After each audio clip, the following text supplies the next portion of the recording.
वर्षा हुई, वर्षा होना एक प्राकृतिक घटना, इसके लिए सब्जेक्ट के स्थान पे इट का प्रयोग करेंगे। वर्षा हुई, इसमें देखेंगे वर्षा होना क्रिया और क्रिया के अंत में दीर्घ ही लगा हुआ है। तो सबसे पहले इस फॉर्मूला बनाएंगे, यानी ये पास्ट इंडेफिनिट टेंस का सेंटेंस है, ये पास्ट इंडेफिनिट टेंस का सेंटेंस है। तो इसका फॉर्मूला इस प्रकार होगा, इसका स्ट्रक्चर इस प्रकार होगा। सबसे पहले सब्जेक्ट का प्रयोग करेंगे, उसके बाद V2 वर्ब का सेकेंड फॉर्म लगा देंगे, उसके बाद प्लस ऑब्जेक्ट या द वर्ड, यानी इसका फॉर्मूला इस प्रकार होगा। सबसे पहले सब्जेक्ट का प्रयोग करेंगे, प्लस वर्ब टू वर्ब का सेकेंड फॉर्म लगा देंगे, प्लस ऑब्जेक्ट या द वर्ड, यानी ये पास्ट इंडेफिनिट टेंस का सेंटेंस है। तो देखेंगे वर्षा हुई, वर्षा होना एक क्रिया है, क्रिया के अंत में दीर्घ ही लगा हुआ है। तो देखेंगे सबसे पहले सब्जेक्ट का प्रयोग करेंगे, क्योंकि वर्षा होना एक प्राकृतिक घटना, इसीलिए सब्जेक्ट के स्थान पे इट का प्रयोग करेंगे, यहाँ पे लिखेंगे इट। उसके बाद V2 का प्रयोग करेंगे, वर्ब का सेकेंड फॉर्म लगाएंगे, तो वर्षा होना की मीनिंग लिखेंगे यहाँ पे रेन। इसका V2 लगा देंगे तो वर्ब सेकेंड फॉर्म लगाएंगे रेन्ड। इट रेन्ड, ये V2 लगा हुआ है, इट रेन्ड। वर्षा नहीं हुई, ये निगेटिव सेंटेंस है, नहीं वाला सेंटेंस है।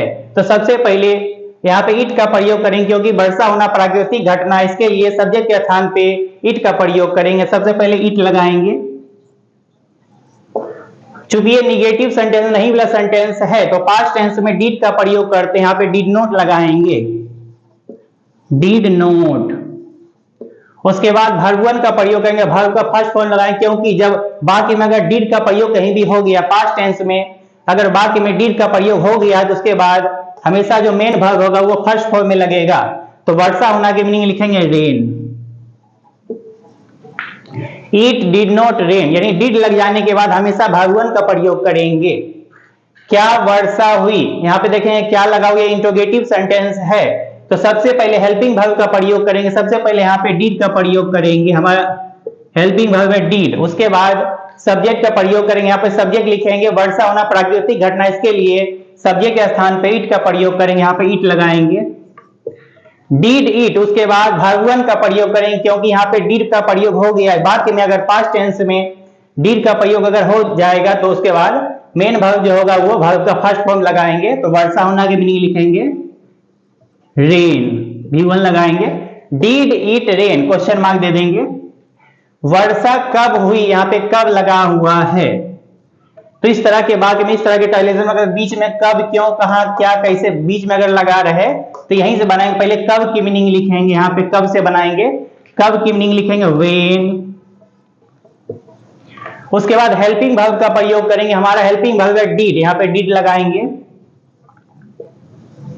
उसके बाद सब्जेक्ट का प्रयोग करेंगे, क्योंकि वर्षा होना प्राकृतिक घटना, इसके लिए सब्जेक्ट के स्थान पे इट का प्रयोग करते हैं,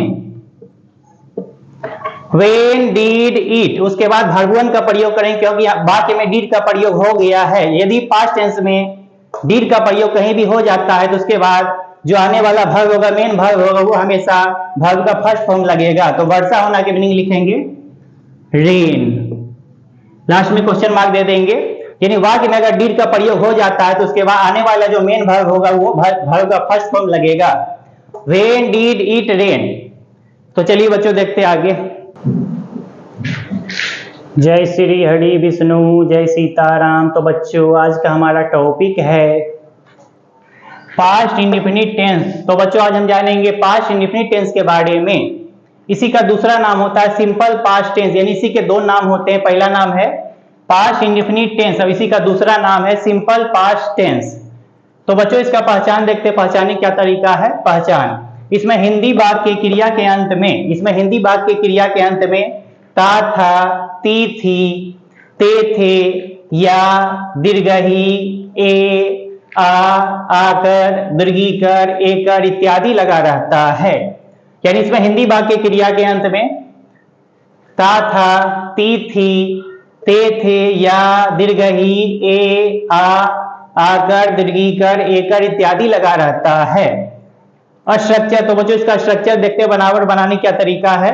तो एफर्मेटिव सेंटेंस, सकारात्मक वाक्य का फॉर्मूला इस प्रकार होगा। तो एफर्मेटिव सेंटेंस का फॉर्मूला होगा, सबसे पहले सब्जेक्ट का प्रयोग करेंगे, सबसे पहले सब्जेक्ट का प्रयोग करेंगे, प्लस वर्ब टू वर्ब का सेकंड फॉर्म लगा देंगे, यानी वर्ब का सेकंड फॉर्म लगाएंगे, प्लस ऑब्जेक्ट या द वर्ड। फिर इसका एफर्मेटिव सेंटेंस का फॉर्मूला इस प्रकार होगा, सबसे पहले सब्जेक्ट का प्रयोग करेंगे, प्लस V2 वर्ब का सेकेंड फॉर्म लगाएंगे, प्लस ऑब्जेक्ट या द वर्ड।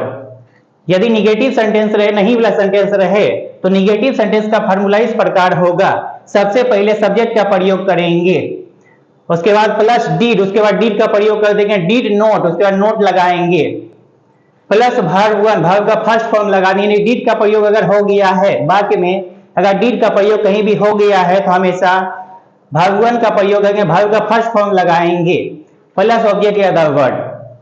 यानी निगेटिव सेंटेंस का फॉर्मूला इस प्रकार होगा, सबसे पहले सब्जेक्ट का प्रयोग करेंगे, प्लस डीड नोट, उसके बाद डीड नोट का प्रयोग करेंगे, प्लस वर्ब वन, वर्ब का फर्स्ट फॉर्म लगाएंगे। यानी वाक्य में अगर कहीं भी डीड का प्रयोग हो गया है तो आने वाला जो मेन वर्ब होगा वो हमेशा वर्ब का फर्स्ट फॉर्म में लगाएंगे, तो V1 प्लस ऑब्जेक्ट या द वर्ड।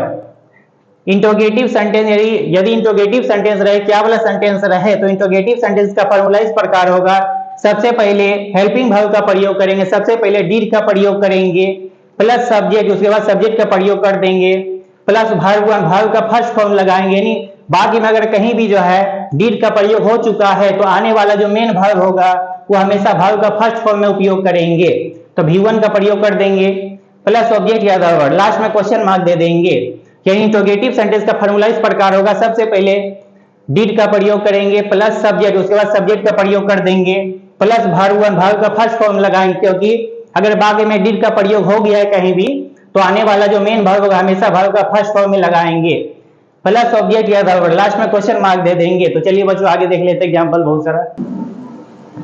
तुमने एक पुस्तक खरीदी, इसमें खरीदना क्रिया है और क्रिया के अंत में दीर्घ ही लगा हुआ है, यानी खरीदना क्रिया और क्रिया के अंत में दीर्घ ही लगा हुआ है। तो सबसे पहले सब्जेक्ट का प्रयोग करेंगे, यहाँ पे हमारा सब्जेक्ट है तुमने, तुमने की मीनिंग लिखेंगे यू, उसके बाद वर्ब टू का प्रयोग करेंगे, वर्ब का सेकेंड फॉर्म लगाएंगे, खरीदना की मीनिंग लिखेंगे बाय, बाउट, यहाँ V2 लगाएंगे बाउट, उसके बाद ऑब्जेक्ट याद होगा, हमारा ऑब्जेक्ट है एक पुस्तक, यहाँ लिखेंगे एक पुस्तक, ये हमारा ऑब्जेक्ट है तो लिखेंगे a book, you bought a book, इस तरह से बनाएंगे, वर्ब का सेकेंड फॉर्म लगाएंगे।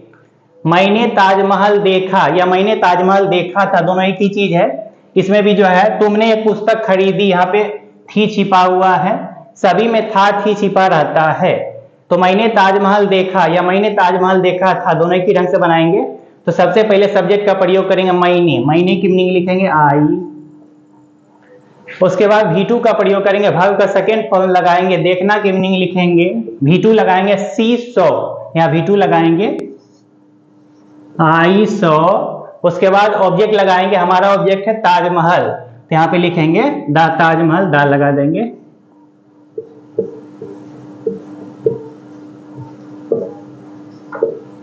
आई सॉ द ताजमहल, इस तरह से बनाएंगे। उसने मेरी कलम चुराई, तो चुराना क्रिया है और क्रिया के अंत में दीर्घ ही लगा हुआ है, उसने मेरी कलम चुराई या उसने मेरी कलम चुराई थी, इसमें भी थी छिपा हुआ है, इन सभी में था थे थी छिपा रहता है। तो सबसे पहले सब्जेक्ट का प्रयोग करते हैं उसने, उसने की मीनिंग लिखेंगे ही, उसके बाद V2 का प्रयोग करेंगे, वर्ब का सेकेंड फॉर्म लगाएंगे, चुराना की मीनिंग लिखेंगे स्टील, स्टोल, V2 लगाएंगे स्टोल, ही स्टोल, उसके बाद ऑब्जेक्ट लगाएंगे, ऑब्जेक्ट या द वर्ड, तो हमारा ऑब्जेक्ट है मेरी कलम, तो मेरी कलम की मीनिंग लिखेंगे my pen, he stole my pen, इस तरह बनाएंगे। सोनू ने रानी को पढ़ाया, इसमें पढ़ाना क्रिया है और क्रिया के अंत में या लगा हुआ है, तो पढ़ाना क्रिया, क्रिया के अंत में या लगा हुआ है। सोनू ने रानी को पढ़ाया या फिर सोनू ने रानी को पढ़ाया था, इसमें भी था छुपा हुआ है। तो सबसे पहले सब्जेक्ट का प्रयोग करेंगे, सब्जेक्ट हमारा है सोनू, तो सब्जेक्ट लिखेंगे सोनू,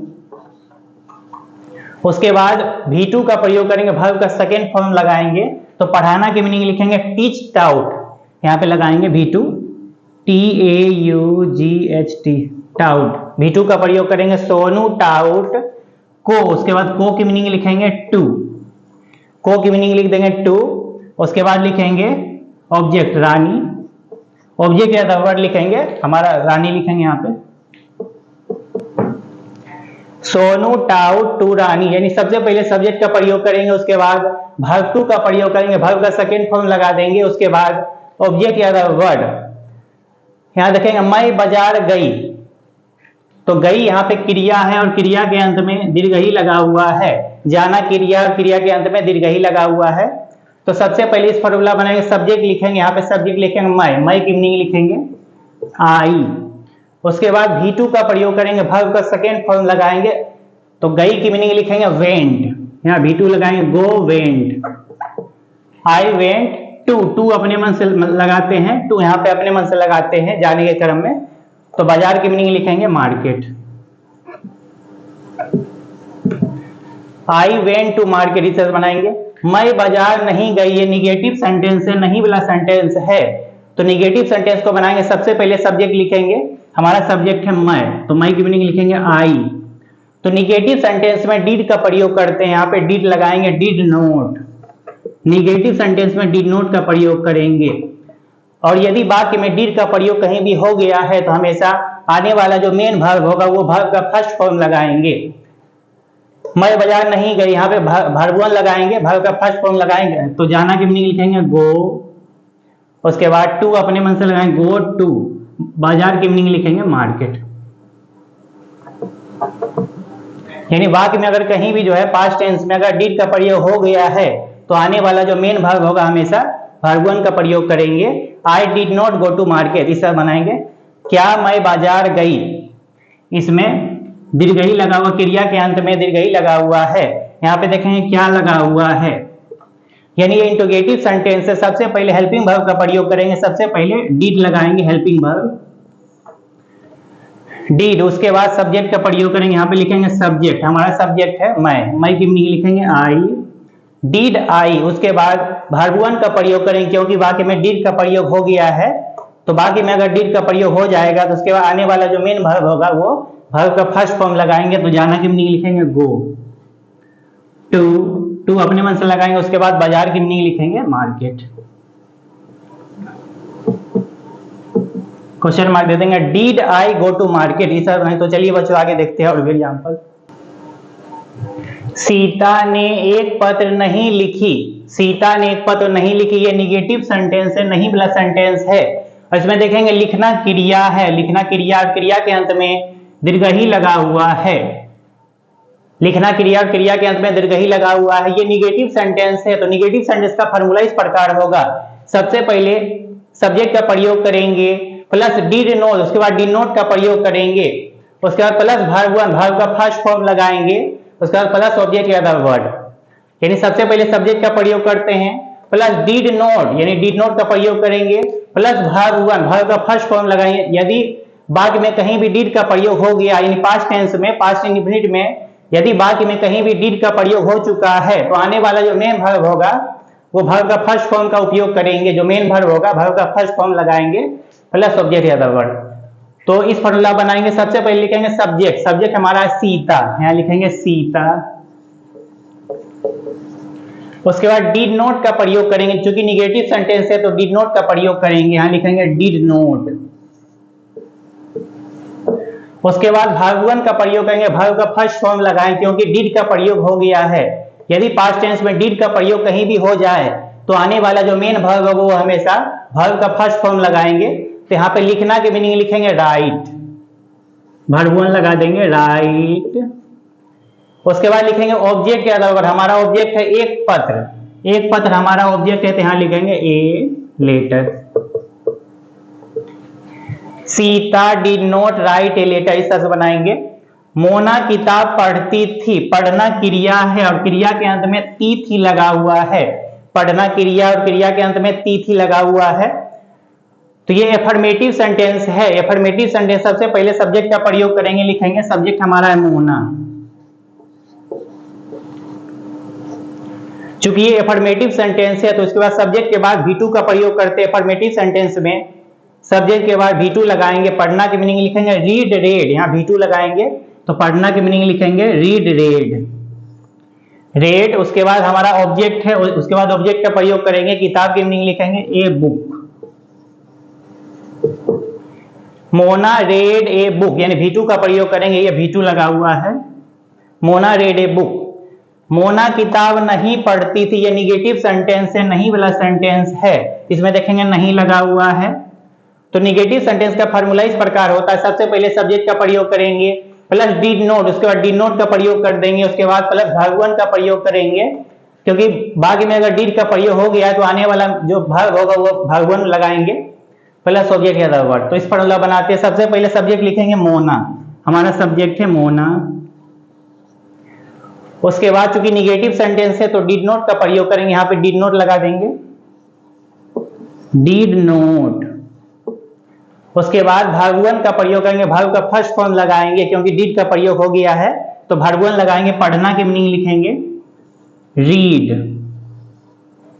उसके बाद किताब की मीनिंग लिखेंगे a book. Mona did not read a book, इस तरह बनाएंगे, वर्ब वन का प्रयोग करेंगे क्योंकि डिड का प्रयोग हो गया है। क्या मोना किताब पढ़ती थी, यहाँ पे पढ़ना क्रिया और क्रिया के अंत में थी लगा हुआ है। यहाँ पे देखेंगे क्या लगा हुआ है, ये इंट्रोगेटिव सेंटेंस है, तो इंट्रोगेटिव सेंटेंस में सबसे पहले हेल्पिंग वर्ब लगाएंगे, डिड का प्रयोग करेंगे, यहाँ लगाएंगे डिड। उसके बाद सब्जेक्ट का प्रयोग, डिड के बाद सब्जेक्ट लगाएंगे मोना, डिड मोना। उसके बाद वर्ब वन का प्रयोग करेंगे क्योंकि वाक्य में डिड का प्रयोग हो गया है, यानी सिंपल पास्ट टेंस में, पास्ट इंडेफिनिट टेंस में अगर डिड का प्रयोग कहीं भी हो गया है तो हमेशा वर्ब वन का प्रयोग करेंगे, आने वाला जो मेन वर्ब होगा वो वर्ब वन लगाएंगे। तो पढ़ना की मीनिंग लिखेंगे रीड, रीड। और उसके बाद किताब की मीनिंग लिखेंगे a book. Did Mona read a book, question mark दे देंगे। तो चलिए बच्चों आगे देख लेते हैं और भी एग्जांपल बहुत सारा। मैंने लाल किला नहीं देखा, इसमें देखना क्रिया है और क्रिया के अंत में आकर लगा हुआ है, इसमें देखना क्रिया और क्रिया के अंत में आकर लगा हुआ है। ये निगेटिव सेंटेंस है, नहीं वाला सेंटेंस है, तो निगेटिव सेंटेंस का फॉर्मूला इस प्रकार होगा, सबसे पहले सब्जेक्ट का प्रयोग करेंगे, उसके बाद डिड नोट का प्रयोग करेंगे, निगेटिव सेंटेंस में डिड नोट का प्रयोग करेंगे, प्लस वर्ब वन, वर्ब का फर्स्ट फॉर्म लगाएंगे, प्लस ऑब्जेक्ट या द वर्ड, यानी सबसे पहले सब्जेक्ट का प्रयोग करते हैं प्लस डिड नोट, तो डिड नोट का प्रयोग करेंगे। उसके बाद यदि वाक्य में डिड का प्रयोग कहीं भी हो गया तो आने वाला जो मेन वर्ब होगा हमेशा वर्ब का फर्स्ट फॉर्म में लगाएंगे V1 प्लस ऑब्जेक्ट या द वर्ड। तो सबसे पहले देखेंगे, लिखेंगे सब्जेक्ट, महीने की मीनिंग लिखेंगे आई, आई। उसके बाद नहीं नहीं यहाँ पे लगा हुआ है तो डिड नोट का प्रयोग करेंगे, यहाँ पे डिड नोट लगा देंगे, डिड नोट।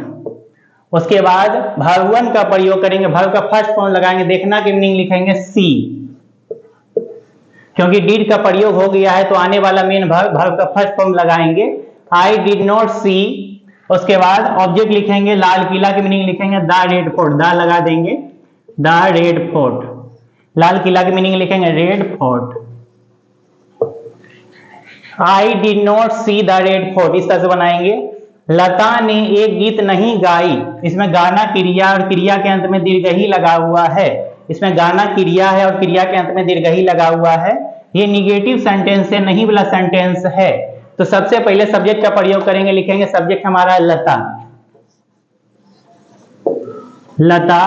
उसके बाद चूंकि निगेटिव सेंटेंस है तो डिड नोट का प्रयोग करेंगे, डिड नोट लगा देंगे, डिड नोट। उसके बाद वर्ब वन का प्रयोग करेंगे, वर्ब का फर्स्ट फॉर्म लगाएंगे, तो गाना की मीनिंग लिखेंगे यहाँ पे सिंग, वर्ब वन लगा देंगे सिंग। उसके बाद ऑब्जेक्ट हमारा है एक गीत, एक गीत की मीनिंग लिखेंगे a song, Lata did not sing a song, इस तरह से बनाएंगे। यानी वाक्य में अगर डिड का प्रयोग कहीं भी हो गया तो आने वाला जो मेन वर्ब होगा हमेशा वर्ब का फर्स्ट फॉर्म लगाएंगे।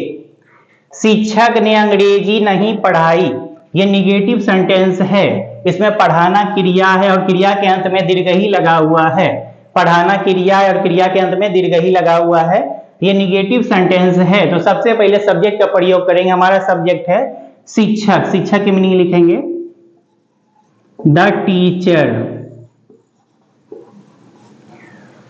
उसके बाद डिड नोट का प्रयोग करेंगे, यहाँ पे डिड नोट लगा देंगे, डिड नोट।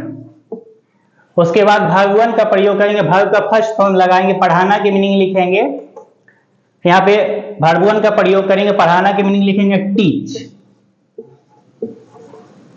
वर्ब वन लगा देंगे, the teacher did not teach. उसके बाद हमारा ऑब्जेक्ट है अंग्रेजी, अंग्रेजी की मीनिंग लिखेंगे English. The teacher did not teach English, इस साथ बनाएंगे नहीं, डिड का प्रयोग हो जाने के बाद हमेशा मेन वर्ब को वर्ब का फर्स्ट फॉर्म में लगाएंगे। भारत के राष्ट्रपति अमेरिका से नहीं लौटे, ये निगेटिव सेंटेंस है, तो इसमें लौटना क्रिया है और क्रिया के अंत में एकड़ लगा हुआ है, क्रिया के अंत में एकड़ लगा हुआ है। तो देखेंगे हमारा सब्जेक्ट है भारत के राष्ट्रपति, ये हमारा सब्जेक्ट है भारत के राष्ट्रपति। तो सबसे पहले सब्जेक्ट लिखेंगे भारत के राष्ट्रपति, यहां से बनाएंगे द राष्ट्रपति की मीनिंग लिखेंगे president,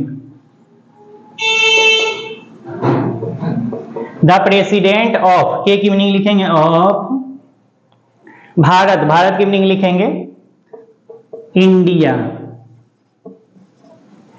the president of India, तो भारत की मीनिंग लिख देंगे India, the president of India.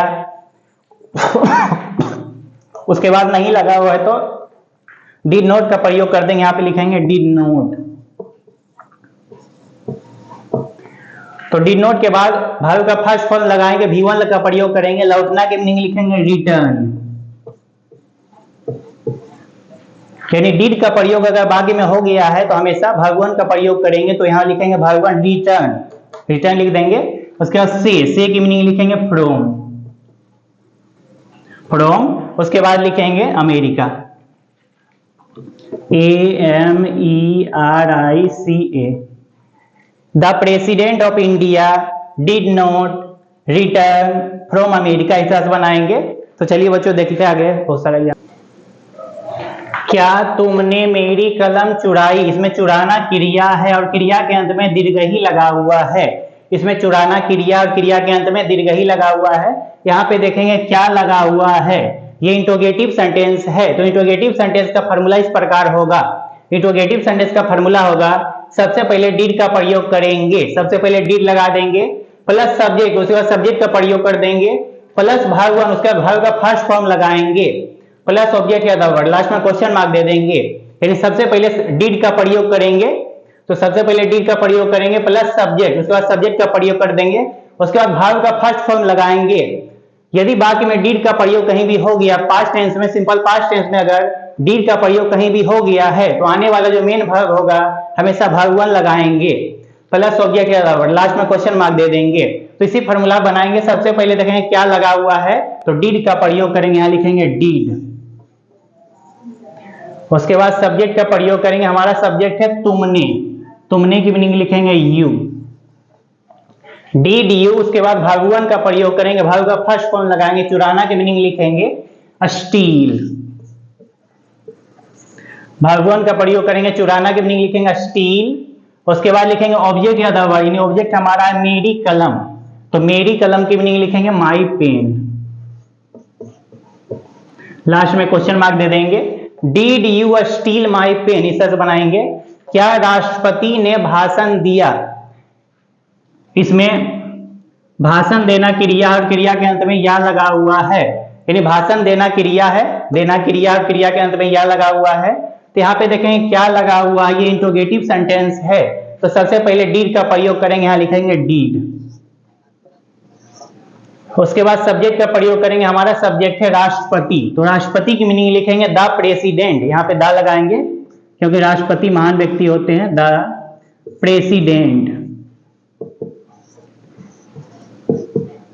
Did the president. उसके बाद वर्ब 1 का प्रयोग करेंगे, वर्ब का फर्स्ट फॉर्म लगाएंगे, तो भाषण देना की मीनिंग लिखेंगे, भाषण देना की मीनिंग लिखेंगे डिलीवर ए स्पीच, वर्ब 1 लगाएंगे deliver a speech, deliver A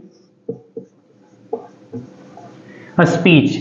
did the president deliver a speech, verb 1 का प्रयोग करेंगे, क्वेश्चन मार्क दे देंगे। क्या गाय ने घास खाई, इसमें खाना क्रिया और क्रिया के अंत में दीर्घई लगा हुआ है, खाना क्रिया और क्रिया के अंत में दीर्घई लगा हुआ है। तो यहाँ पे देखेंगे क्या लगा हुआ है, इंट्रोगेटिव सेंटेंस है। तो इस फॉर्मूला बनाएंगे, सबसे पहले डिड का प्रयोग करेंगे, यहाँ लिखेंगे डिड। उसके बाद सब्जेक्ट का प्रयोग करेंगे, डिड के बाद सब्जेक्ट लगा देंगे, तो हमारा सब्जेक्ट है गाय, गाय की मीनिंग लिखेंगे द काउ। उसके बाद वर्ब 1 का प्रयोग करेंगे, वर्ब का फर्स्ट फॉर्म लगा देते हैं, खाना की मीनिंग लिखेंगे ईट, उसके बाद हमारा ऑब्जेक्ट है घास की मीनिंग लिखेंगे ग्रास। क्वेश्चन मार्क दे देंगे। Did the cow eat grass, यानी वाक्य में अगर कहीं भी डीड का प्रयोग हो चुका है तो डीड के प्रयोग होने के बाद जो मेन वर्ब होगा हमेशा वर्ब वन का प्रयोग करेंगे। जो मेन वर्ब होगा हमेशा वर्ब वन लगाएंगे। क्या शेर ने चूहा का शिकार किया, तो शिकार करना क्रिया है और क्रिया के अंत में या लगा हुआ है। शिकार करना क्रिया और क्रिया के अंत में या लगा हुआ है। तो यहाँ पे देखेंगे क्या लगा हुआ है। तो सबसे पहले डीड का प्रयोग करेंगे, ये इंट्रोगेटिव सेंटेंस है तो डीड का प्रयोग करेंगे, यहां लिखेंगे डीड। उसके बाद सब्जेक्ट का प्रयोग करेंगे, सब्जेक्ट लगा देंगे तो शेर की मीनिंग लिखेंगे the lion, did the lion. उसके बाद वर्ब वन का प्रयोग करेंगे, वर्ब का फर्स्ट फॉर्म लगा देंगे। शिकार करना की मीनिंग लिखेंगे, यहाँ पे वर्ब वन लगाएंगे हंट, शिकार करना की मीनिंग लिखेंगे hunt. Did the lion hunt. उसके बाद ऑब्जेक्ट लिखेंगे चूहा, चूहा की मीनिंग लिखेंगे hunt the rat. Did the lion hunt the rat, इस तरह बनाए क्वेश्चन मार्क दे देंगे। तो चलिए बच्चे और भी देखते हैं एग्जांपल बहुत सारा। किसने मेरी कलम चुराई, इसमें चुराना क्रिया है और क्रिया के अंत में दीर्घई लगा हुआ है। किसने मेरी कलम चुराई, तो सबसे पहले सब्जेक्ट का प्रयोग करेंगे किसने, किसने हमारा सब्जेक्ट है तो किसने की मीनिंग लिखेंगे हु, हु। उसके बाद वर्ब टू का प्रयोग करेंगे, क्योंकि ये अफर्मेटिव सेंटेंस है तो वी टू का प्रयोग करेंगे, वर्ब का सेकंड फॉर्म लगाएंगे।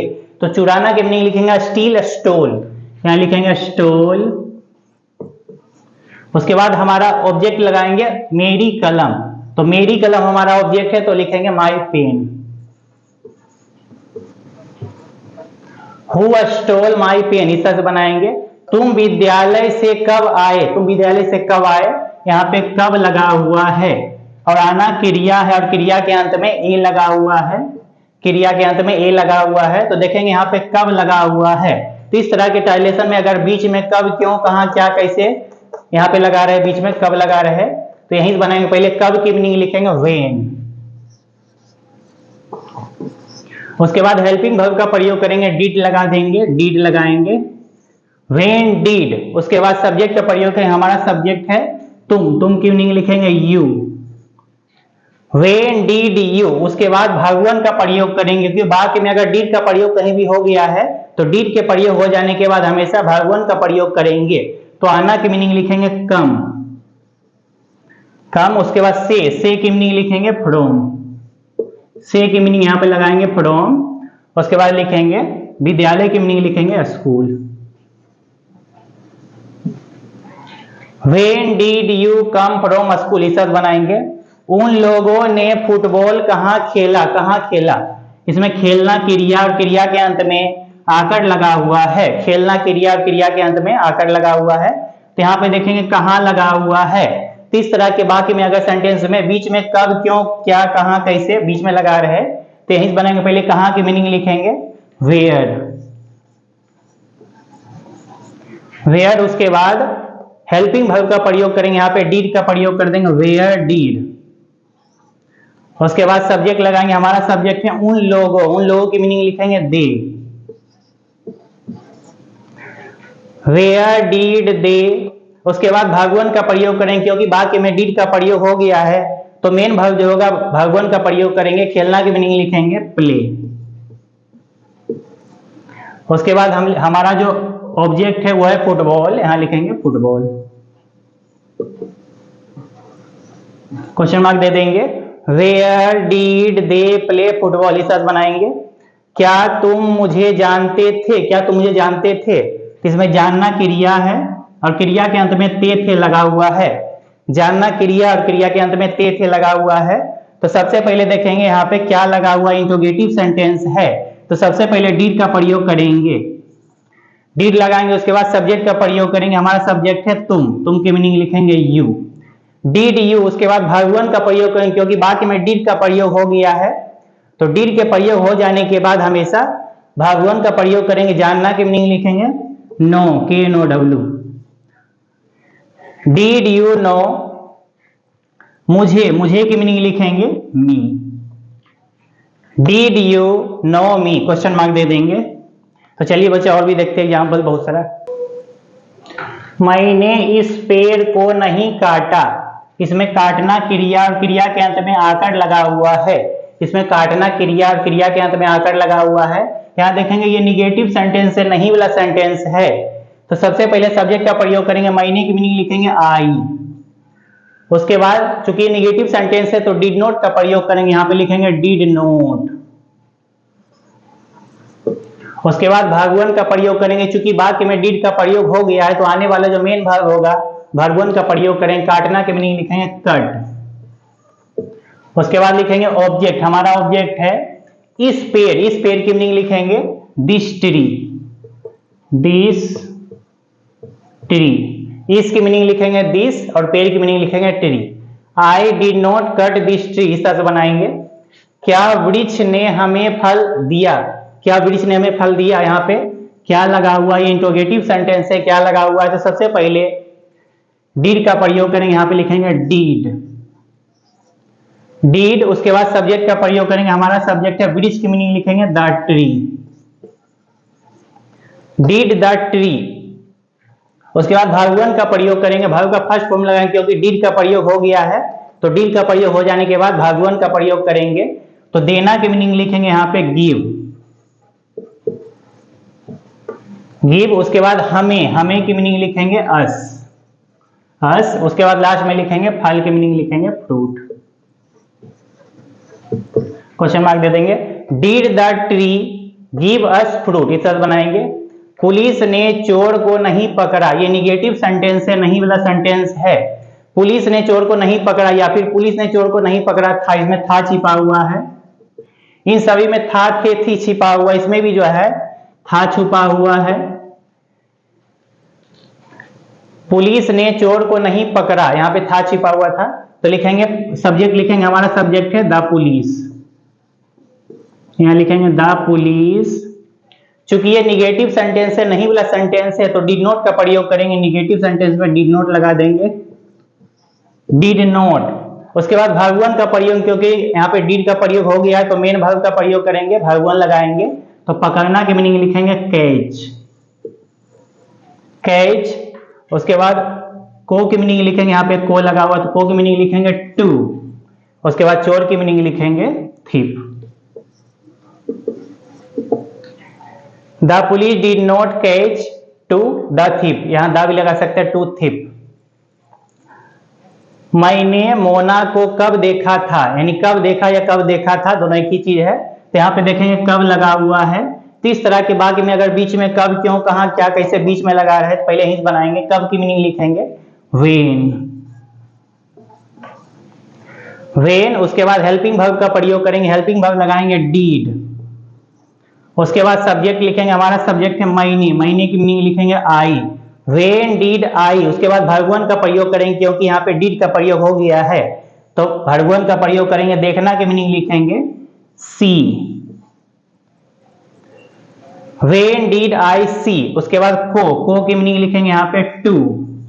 उसके बाद लिखेंगे हमारा, उसके बाद लिखेंगे Mona. When did I see to Mona, ऐसा बनाए क्वेश्चन मार्क दे देंगे। तो चलिए बच्चे और भी देखते हैं एग्जाम्पल। किसने मेरा घर तोड़ा, इसमें तोड़ना क्रिया और क्रिया के अंत में आकर लगा हुआ है। तोड़ना क्रिया और क्रिया के अंत में आकर लगा हुआ है तो सबसे पहले सब्जेक्ट का प्रयोग करेंगे। ये अफर्मेटिव सेंटेंस है तो सबसे पहले सब्जेक्ट लिखेंगे किसने। किसने की मीनिंग लिखेंगे हु। चूंकि ये अफर्मेटिव सेंटेंस है तो सब्जेक्ट के बाद V2 का प्रयोग करेंगे। यहाँ पे तोड़ना की मीनिंग लिखेंगे ब्रेक ब्रोक, यहाँ V2 लगा देंगे। वर्ब का सेकेंड फॉर्म लगाएंगे broke, break broke broken, V2 लगाएंगे। Who broke. उसके बाद ऑब्जेक्ट लिखेंगे मेरा घर, मेरा घर की मीनिंग लिखेंगे my house. Who broke my house, इस तरह बनाएंगे, V2 का प्रयोग करेंगे। कल तुमने किसे पीटा था, इसमें पीटना क्रिया और क्रिया के अंत में आकर लगा हुआ है। इन सभी में था छिपा रहता है। किसने मेरा घर तोड़ा था, इसमें सभी में था छिपा हुआ है। कल, तो सबसे पहले कल की मीनिंग लिखेंगे यस्टरडे, क्योंकि ये बीता हुआ कल है तो पास्ट टेंस में हमेशा यस्टरडे का प्रयोग करते हैं कल के लिए। यस्टरडे लिख के कोमा दे देंगे। तुमने किसे पीटा था, ये इंट्रोगेटिव सेंटेंस है। तो यहाँ पे किसे की मीनिंग लिखेंगे, इंट्रोगेटिव सेंटेंस है तो किसे की मीनिंग लिखेंगे, होम। होम। उसके बाद हेल्पिंग वर्ब का प्रयोग करेंगे, यहाँ पे डीड का प्रयोग करेंगे, होम डीड। उसके बाद सब्जेक्ट लिखेंगे, तुमने की मीनिंग लिखेंगे यू। उसके बाद डीड का प्रयोग हो जाने के बाद हमेशा भगवान का प्रयोग करेंगे, यहाँ पे डीड का प्रयोग हो गया है तो हमेशा भगवान लगाएंगे, तो पीटना की मीनिंग लिखेंगे beat. Yesterday, whom did you beat, question mark दे देंगे, यानी यस्टरडे को या तो आगे लिखेंगे या तो पीछे लिखेंगे। किसने तुम्हें गाली दी थी, किसने तुम्हें गाली दी थी, गाली देना क्रिया, क्रिया के अंत में दुर्गीकर लगा हुआ है तो यहाँ पे सबसे पहले सब्जेक्ट लिखेंगे किसने, किसने की मीनिंग लिखेंगे हु। चूंकि ये अफर्मेटिव सेंटेंस है तो V2 का प्रयोग करेंगे, किसने तुम्हें गाली दी थी तो यहाँ पे गाली देना की मीनिंग लिखेंगे V2 लगाएंगे, वर्ब का सेकंड फॉर्म लगाएंगे एब्यूज्ड, हु एब्यूज्ड। उसके बाद ऑब्जेक्ट लिखेंगे तुम्हें, तुम्हें की मीनिंग लिखेंगे यू, हु एब्यूज्ड यू, V2 का प्रयोग करेंगे, V2 लगा हुआ है, हु एब्यूज्ड यू, इस तरह से बनाएंगे।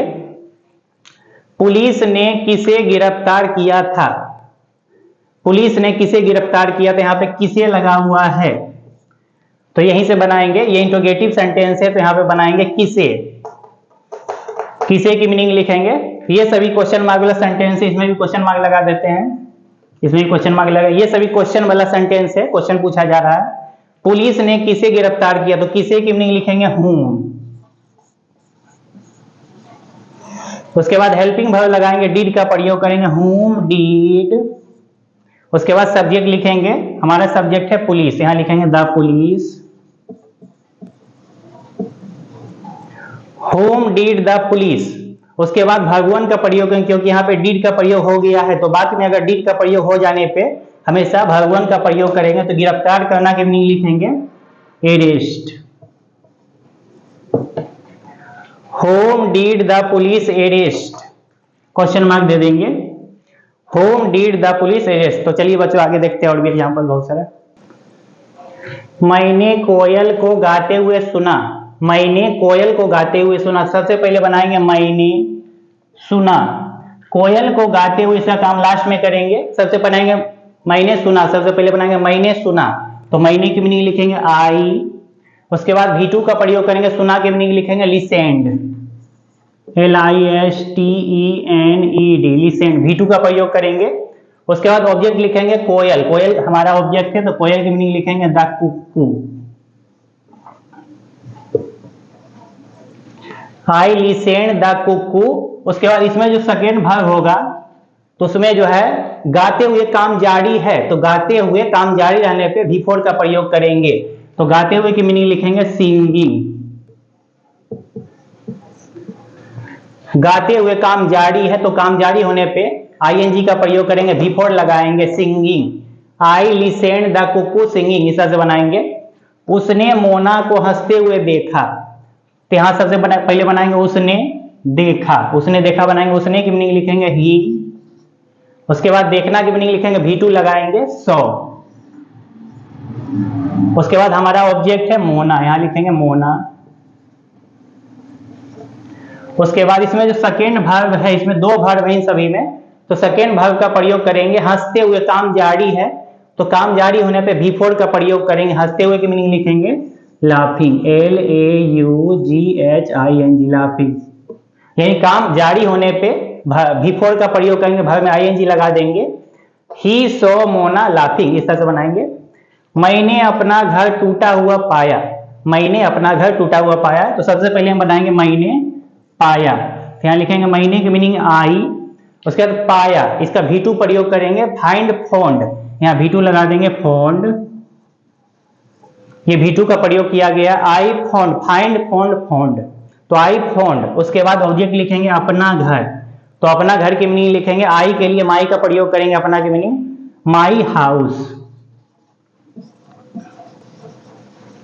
तो अपना का मीनिंग हमेशा चेंज होते रहता है, तो अपना की मीनिंग जो है आई के बदले माई का प्रयोग करते हैं, अपना की मीनिंग आई के बदले माई का प्रयोग करेंगे, आई फाउंड माई हाउस। उसके बाद यहां देखेंगे टूटा हुआ, ये काम समाप्त हो चुका है, टूटा हुआ ये काम समाप्त हो चुका है, तो यहाँ पे V3 का प्रयोग करेंगे। तो काम समाप्त हो जाने के पर जो है टूटा हुआ काम समाप्त हो गया तो V3 लगाएंगे। तो यहाँ लिखेंगे ब्रेक, ब्रोक, ब्रोकन।